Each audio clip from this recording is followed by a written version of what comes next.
Hey guys, it's Angela back from Communing with Cards. I just wanted to come on and do a quick little segmented video on some things I've been up to lately.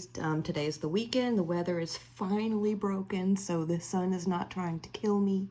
We have some clouds and some rain and some acceptable temperatures, so I'm feeling a little bit enlivened, and so I thought I'd come on and share a few little segments. So first of all, I've got 3 new decks that have come in that I want to share a little bit about.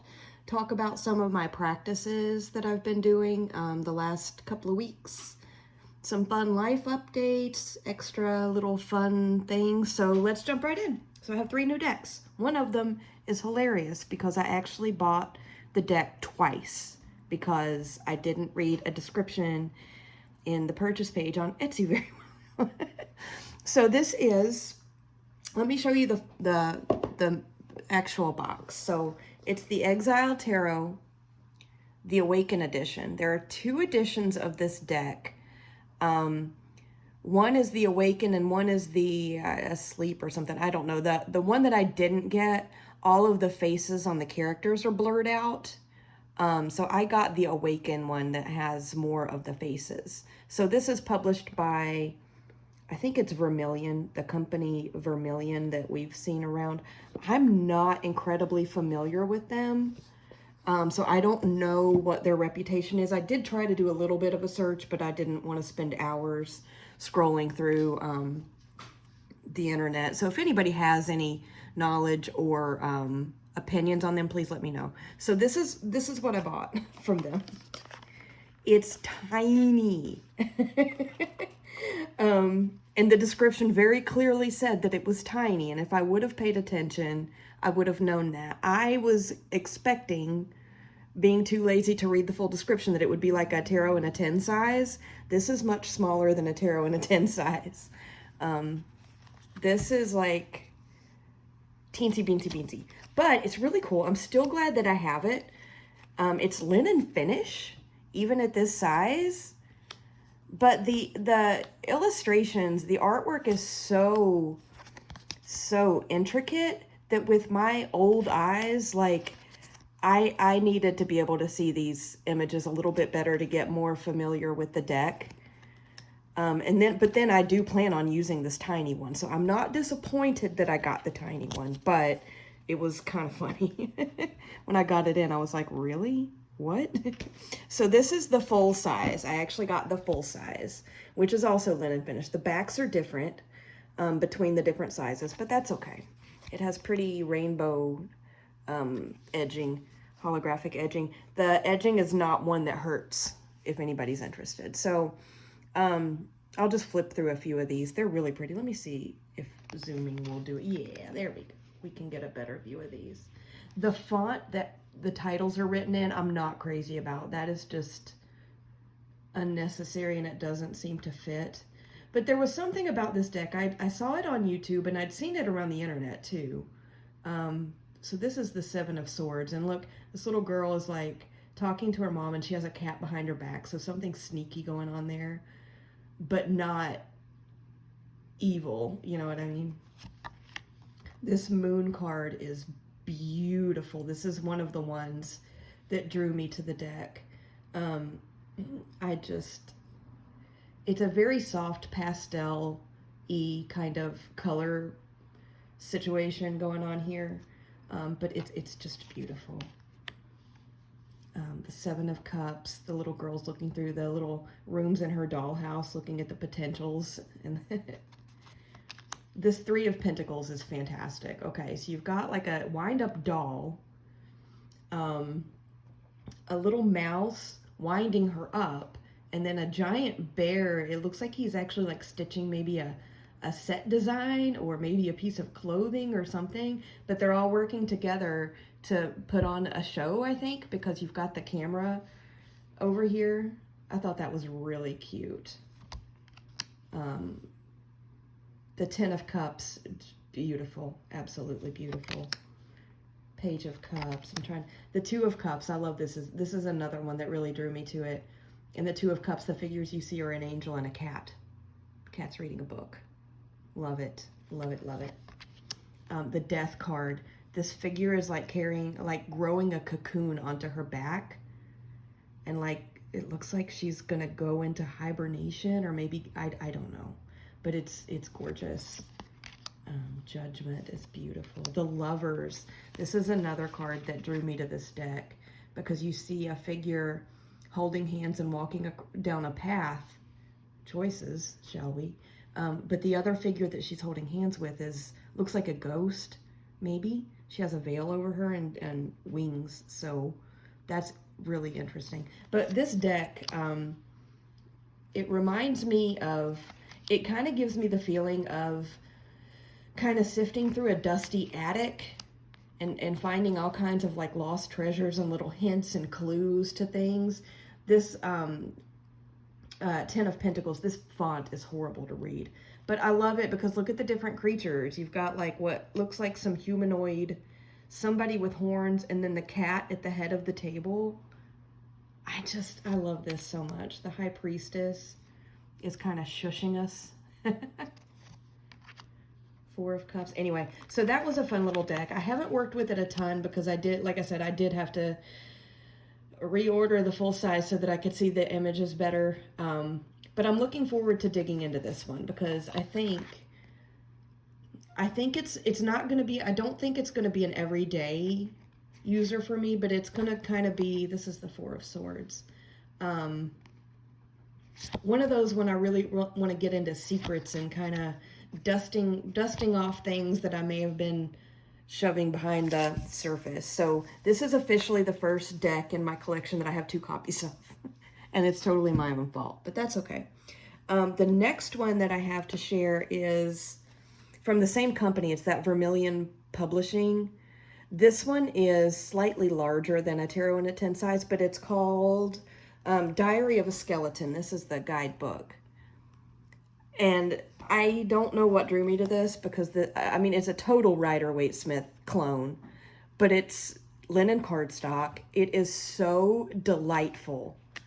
I've been working with this deck every day since I got it in. It reads so clear. Like the first cards that I pulled, I swear it was like talking to me in full sentences. It's crazy, but I love it. And these little characters are so cute. And the guidebook is almost written like, I'm not going to dig into it, but the guidebook is almost written as if it's like diary entries from a skeleton, just really brief, like morning thoughts or something. It's really, really, really interesting. But let's look at the Three of Cups, these skeletons. That is so fun. The Two of Cups looks more like the Lovers to me, especially, but it's okay. Yeah, this one has been delighting me, absolutely delighting me. It was not incredibly expensive. And again, I don't know much about the company. If anybody does, let me know if there are any problems that I should be aware of, but I am absolutely adoring this little deck. But they had a special where, like a bundle special, so if you chose 3 of their decks, I love this, Empress. You got a slight discount, so that's why I did. There is a third one that I ordered, but I think it was maybe out of stock or something, so I just recently got a shipping notice on it. I'll share it when it comes in. But anyway, so that's the Diary of a Skeleton. I have been utterly delighted with that. Utterly delighted, surprised, and delighted. The last one that I brought in is let me grab the box. The Oceanum Arcana, the Ocean Tarot. This is the one I was talking about in my last video. My soul was struggling very much with heat and drought, and I was craving water, and I wanted a water deck that wasn't just water imagery, or wasn't just water energy, but also looked like water. And this was the one that I had kept looking at and was like torturing myself with. I finally broke down and got it. Let's look at the backs. The backs of this are absolutely beautiful. And again, I don't normally pay attention to the backs of cards, excuse me, but this one is just stunning. And this deck has totally delivered on what I wanted. let's see. Okay, I'm already zoomed in, good. So this is Judgment. Let's just look at some of these images. There are some full walkthroughs, not many, but some on YouTube. So check those out if you're interested. One thing that I love about this deck and what really drew me to it as a water deck was how rich and deep and moody the watercolors are, the colors of the water and the imagery, because that's what I really, really wanted. And this one, it makes it kind of hard to show, but it's so beautiful.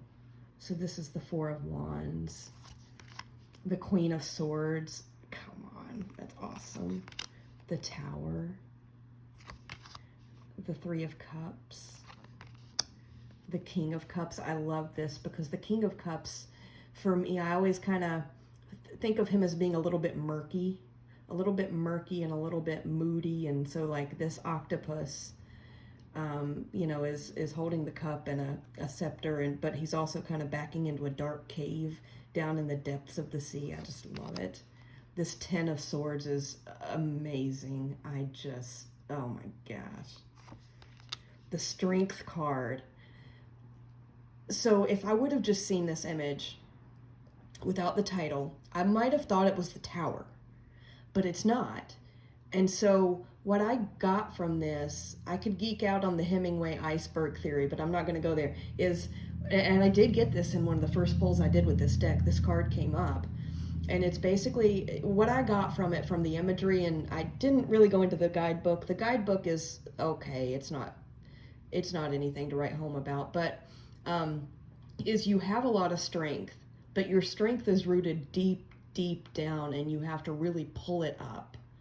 You have to really look for it and pull it to the surface to use it. And the rest of that reading was just so powerful. The Star has a narwhal. It's so good. The Nine of Wands. The Moon. Look at this Moon card. Oh, it's so good. So, so good. The High Priestess. Come on. This is stunning. I love it. I love it. I love it. I love it. So this deck has totally delivered for me. I will show the guidebook real quick.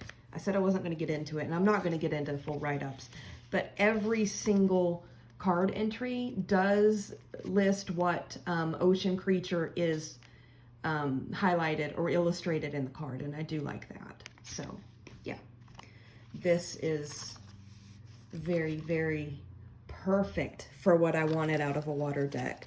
It's available on Etsy. It's not inexpensive, which is, but I love it. It brought everything I wanted from a water deck to the water, or to the deck, so that's awesome. Okay, so those are the 3 decks that I wanted to talk about. Practice-wise, I've actually been doing relatively well this week anyway, doing a daily pull, which is not my normal practice, but I wanted to get into it because I started doing it a little bit the last few months, and I loved it. So I actually have I got a new journal planner kind of book. It's really pretty. It's got the band that holds it closed. I love that. And it's a 2025, but it goes back through July of 2024, so I can go ahead and start using it now. So I've been using this.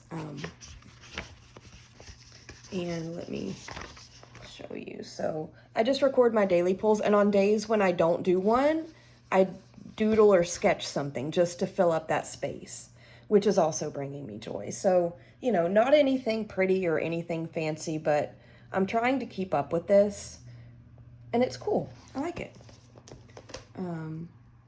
Let's see, what else am I doing? I also started, or kept up with another journal. I do actually journal tarot quite a bit, but mine isn't the pretty kind because I'm not very artistic at all. I wish I were, and I would like to, you know, delve into that a little bit soon, but mine aren't the really, really pretty ones, but I do journal a lot, and I do go back through my journals. So I love to knit. I am a capital K knitter, and you know, knitting is not a fast skill. So when you knit, I mean, you're looking at sitting with a project for months, sometimes years.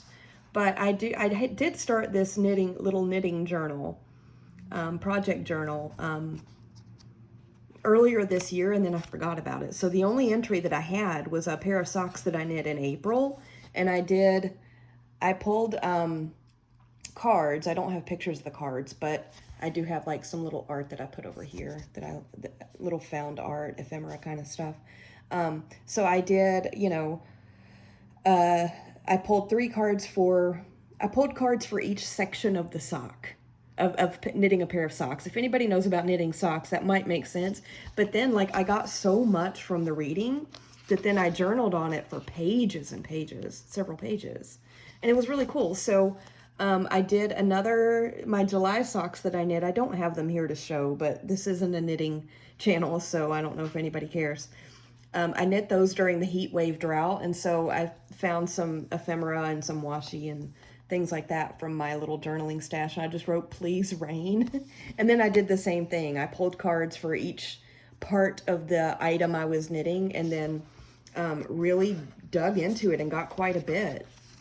So yeah, I got back into this. I remembered that I had started it, so I did add in another entry, and it's been a lot of fun. So I'm getting ready to start another knitting project, actually, and I've been asking, I've actually pulled out a few tarot decks to talk about the project because, why not, right? So I'm very pulled to, I'm still very much in the element of water right now. It's really speaking to me, and it's not been one that I've always been more of a Pentacles kind of girl. I'm a Capricorn with a Taurus rising. I love the element of earth. But yeah, water has been really important to me lately, and air is coming in. But air mixed with water to bring storm energy. Anyway, so I've been talking to some decks about the next project that I'm going to enter into this. It's not going to be socks again. It's going to be a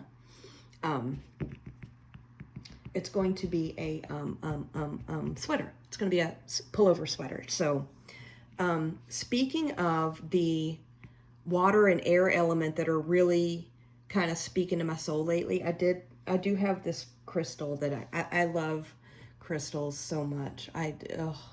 This is called a blue Tara quartz. Let me see if I don't know that I'm going to capture the color on this. I need a better camera just for this. But this is a big piece that I got from a friend of mine who does own a metaphysical shop. The color down here, it looks black, I think, on the screen, but it's actually a really deep grayish stormy blue. And there are fractures back here in the actual stone that look like waves, and just, I wish I could show this better because it's stunning. So this has been sitting with me a lot. This particular stone has been sitting with me a lot because it's really, that craving for wind to come in and for storms and water. So I've been sitting with this a lot, and I think it's going to want to be it's going to want to hang out while I knit my next knitting project, which is going to be air and water element combined. So that was fun. I've been doing a lot of deck interviews, which I had gotten out of the habit of. Let me find something to flip through while I sit here and chat.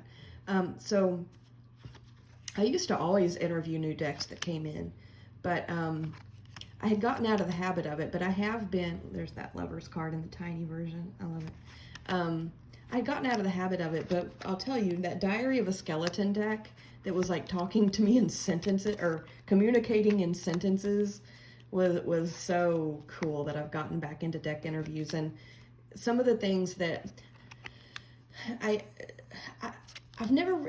don't really like to do like set questions when I, first get to know a deck. It's more like just a chat, like, hey, how are you doing? Pull a card. Oh, cool. And just kind of go from that and journal it. But with the these last three that I brought in anyway, I've been kind of saying, what are you here? What have you come to teach me? And how are you gonna? What is your reading style? What is your communication style? And how are we going to work on those lessons together? Just a little bit more stock kind of questions, but it's been really cool. And I need to start keeping those recorded somewhere in a central space so I can find them. But anyway, so those are the practice things, daily pulls and deck interviews, and working with elements a lot, which, I mean, I see the elements in the minor arcana, right? And even the majors in the tarot, but, you know, craving that water element and now the air element, and those two combined has been really interesting. Fun little life updates, if anybody cares. Let's just keep looking at this because it's gorgeous. Look at that. Oh my gosh. I spent, today is Saturday. Yesterday was my dad's birthday. So I actually went and spent the day with him. It was a lot of fun. We went out to lunch and we went antiquing / thrift shopping because that's just something he and I both enjoy. So I did find a couple little funsies at the shop. Let me see if I have any of them here. Oh, yeah. So I found, because of my obsession with water element, this is not an antique, but it's more of a thrift, but it's like a little mermaid statue, and she's kind of gray and weathered looking, and I love her. And because of the way she's designed, she actually like sits flat on a shelf or a stack of books or something like that. So she's been hanging out with me in the ocean deck. She was a lot of fun. And then I also found this little cast iron bucket, very well used. This was at the antique shop, and it looks like it's been very well loved. But I got this because I like to burn dried herbs from my herb garden, and then just kind of carry them through the house and waft the smoke around. And sometimes I even like to do it outside of my house, especially up by my black walnut trees, just to kind of give them some of what I grew, but also to clear spaces a little bit, especially, you know, now that there's, I don't know. Anyway, so I thought this would be cool because it's got the handle. And it's bigger than it looks here. It's kind of deep. So, you know, I can work with this pretty well. And it just, I don't know. It was very inexpensive. It made me happy. I got it. My dad looked at me like I was crazy, but we're used to that. A couple extra things that aren't tarot related, but that I have purchased lately that I did want to share. I got this candle. It's from Folkcraft and Flora Apothecary. Her name is Sarah. She's a small business. She hand makes all of these lovely things. I think she's in Pennsylvania. She has an Instagram page where she links to her shop. She doesn't have shop restocks very often because she is, you know, a mom and has a life, and, you know, she makes all these things by hand, but her things are amazing. I've ordered from her several times, but this candle is called the Nemophilist, I don't know, but it smells exactly like that petrichor scent when it first starts raining and the rain starts hitting the dry ground. You know, that smell. I don't know how she captured this in a candle, but she did. It's unbelievable. And she had a restock recently, and I've already ordered a second one because I love it so much. The description of it at the bottom of the label says, an earthy blend of fresh fern, musk, and rain scented beeswax candle. And yeah, I wish we had smell-o-vision. She does the wood wicks that kind of crackle. And it's a decent sized candle. I've had her candles before. They're a solid 50, 60 at least hour burn. But this one is just, and they're very highly scented, and they will fill a space, and they are magnificent. Oh, I love them so much. She has several like signature scents. This is one of her newer ones, and I love it. I also ordered from her a simmer pot blend. I love doing simmer pots in the fall and winter when it's the weather is nice. Like right now, the thought of turning on my stove is just completely offensive to me. So, yeah, this one is the cleansing blend. And it is, let's see, peppermint, eucalyptus, dried lemon slices, and rosemary. And again, she handcrafts all of this. So I wish you could smell it, but I've had her simmer pot blends before, and they are wonderful, and they last a long time. And this is a pretty generous little jar, so I'll get several uses out of this. Her prices are reasonable. She's just a lovely human being. So again, Folkcraft and Flora Apothecary. Let me get a better shot of her label here. If you're interested at all in handcrafted herbal lovely things, please check her out. She is a lovely human being. She does a lot of beautiful posts on Instagram, and she's lovely. She also thrifts old, like these types of things, like a cast iron cauldron type things, and she restores them and sells them as kits with some other things, like, you know, candles and some of the simmer pot blends and other little goodies. And I have, do I see it? I have one of her restored little cauldrons. I'm not 100% sure where it is right off. Oh, I wish I did so I could show it off, but they're beautiful. She does it with love. And anyway, I'm not affiliated with her in any way. I don't know her personally, but I have used her things quite a bit, and I love them. So that's what I've been up to.